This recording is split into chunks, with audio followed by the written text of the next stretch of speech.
Now you find yourself on the winding steps of a French chateau, the kind with ivy crawling up limestone walls and peacocks patrolling the gravel driveway like they own the place, which, given the title history around here, they might.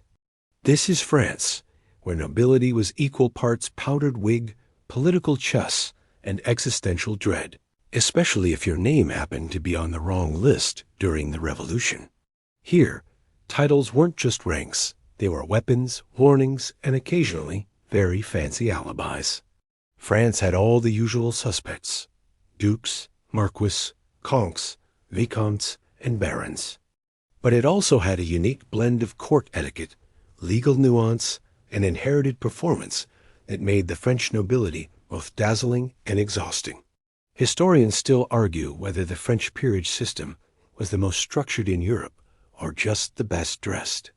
Let's begin with the Duke of France, a title once held by the Capetian kings before they even became kings. By the 17th and 18th centuries, the title of duc had evolved into a high courtly rank, often granted by royal favor. But there were layers.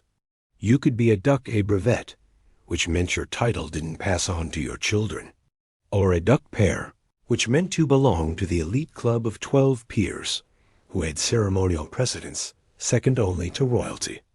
Like the Duc de Saint-Simon, famous not just for his lineage, but for his gossipy, wonderfully judgmental memoirs about life at Versailles. And then there were the marquis. Theoretically, a marquis governed a march or borderland territory. In reality, by the 18th century, they mostly governed conversation starters. One fringe tidbit? The infamous Marquis de Sade held a marquisate so minor and debt-ridden that it's unlikely he ever governed more than a few irritated creditors and a suspicious housekeeper.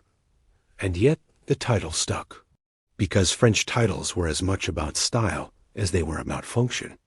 The count was the most common mid-tier title, often used by nobles with real landholdings, small armies, or just enough silverware to outshine the neighbors.